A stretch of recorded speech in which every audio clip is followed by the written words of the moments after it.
पितृपक्ष इतना महत्वपूर्ण क्यों है सनातन धर्म के लिए? शास्त्र क्या कहते हैं कि पितृपक्ष में कुछ अच्छा नहीं करना चाहिए, उनके बच्चे का विवाह ना होना, संतान ना होना, यश और समृद्धि ना होना, पूर्वजों का पितरों का श्राद्ध नहीं करना जी। तो क्या उन पर कोई संकट भी खड़े होते हैं? क्या उसका कोई प्रकोप भी पितृ करते हैं? नमस्कार, स्वागत है आपका लाइव न्यूज़ 24 में। आज हम बात करने जा रहे हैं पितृपक्ष के संदर्भ में। अभी अश्वनी मास के कृष्ण पक्ष को हम पितृपक्ष के रूप में मनाते हैं और भारतीय सनातन परंपरा में इस पक्ष का बड़ा ही महत्व है। आज हम इसी विषय पर कि पितृपक्ष में कैसे क्या करें, कैसे पितरों को प्रसन्न करें, पितृदोष से लेकर के तमाम ऐसी बातें आप सभी के मन में होंगी, जिस पर हम चर्चा करेंगे अपने आए हुए मेहमान आचार्य सुधीर से। आप नैमिषारण्य से पधारे हैं और बड़े ही मर्मज्ञ विद्वान हैं, रामचरितमानस और श्रीमद् भागवत के प्रवचक हैं। आपसे आज हम इन्हीं सारे विषयों पर बात करेंगे। सबसे पहले तो स्वागत है आपका आचार्य सुधीर जी। जी नमस्कार।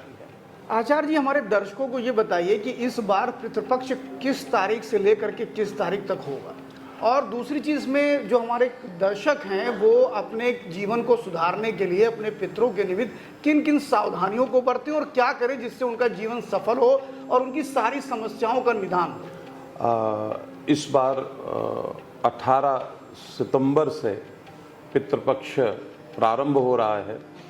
पूर्णिमा और प्रतिपदा का श्राद्ध एक ही दिन रहेगा और 2 अक्टूबर तक पितृपक्ष रहेगा। और पितृपक्ष में हम सब पितरों के निमित्त, जब हम श्राद्ध कहते हैं ना, श्राद्ध श्रद्धा का ही पक्ष है। हमें अपने पितरों को जो श्रद्धा हम अर्पण करते हैं उसी का एक पक्ष है। तो हमें करना चाहिए, एक तो परंपरा से जिनको ज्ञान है और जिनको ज्ञान नहीं है तो आसपास जो पंडित जी हों उनके अथवा ऐसी तमाम संस्थाएं हैं जो इस कार्य को समुचित रूप से, लेकिन कोई भी ऐसा व्यक्ति नहीं होना चाहिए जो पितृकर्म न करे। पितृकर्म में हमें तर्पण, पिंडदान और श्राद्ध, ये 2 विधान विशेष हैं। पिंडदान में आचार्य की आवश्यकता, पंडित जी की आवश्यकता होती है क्योंकि उसमें एक विधान होता है। तो संभवतः सारे लोग इसको व्यवस्थित रूप से कर पाने में अपने को सक्षम नहीं पाते हैं। लेकिन तर्पण, जैसे कई लोग कहते हैं मंत्र, तो मंत्र की तो अपनी महत्ता है, लेकिन अगर हमें उसका भान नहीं है तो भी जो हमारे पितर हमारी स्मृति में हैं, वो चाहे मातृपक्ष के हैं चाहे पितृपक्ष के हैं, चाहे वो हमारे बाबा दादा चाचा ताया हैं और वो चाहे हमारे नाना मामा नानी इत्यादि, उन सबके निमित्त स्मरण करके दक्षिण दिशा की तरफ बैठ करके उनको जल देना चाहिए और उनके निमित्त योग्य शुद्ध मनसा वाचा कर्मणा, जो खान पान में भी नैष्ठिक हो। ऐसा नहीं है कि कोई मदिरा का पान करने वाला हो, कोई अभक्ष्य को खाने वाला हो, ऐसा नहीं। सात्विक ब्राह्मण बुला करके उसको भोजन कराने से पुण्य मिलता है, तो उसको करना चाहिए। और इसको करने से जो बहुत सारी समस्याएं हैं उससे निदान मिलेगा, क्योंकि वो जो तर्पण का जल है वो हमारे पितरों को प्राप्त होता है, उससे प्रसन्न होते हैं और अपने आगे की जो पीढ़ियां हैं उनको आशीर्वचन प्रदान करते हैं।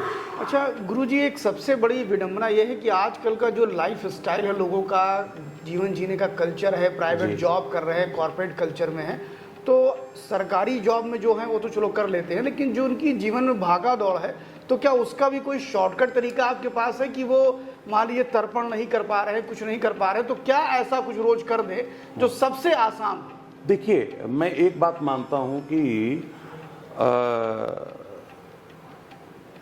थोड़ा आज का जो परिवेश है वो बहुत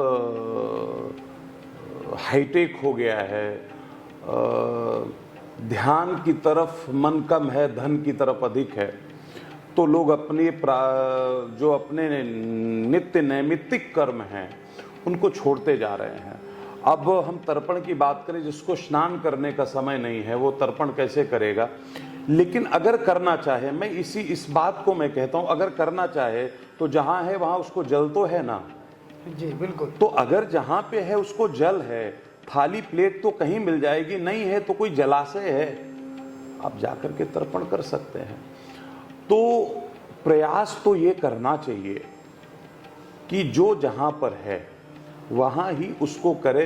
हाँ, नहीं कर सकता है तो जो पास में मंदिर हो वहां पर कुछ अन्न इत्यादि ले करके, जिसमें कम से कम एक व्यक्ति भोजन कर ले, अधिक से अधिक जितनी उसकी क्षमता हो उतना वो भोजन कर ले, ऐसा प्रसाद बना करके, अथवा जिसको हम सीधा कहते हैं, इस प्रकार से वहाँ अर्पण कर सकता है।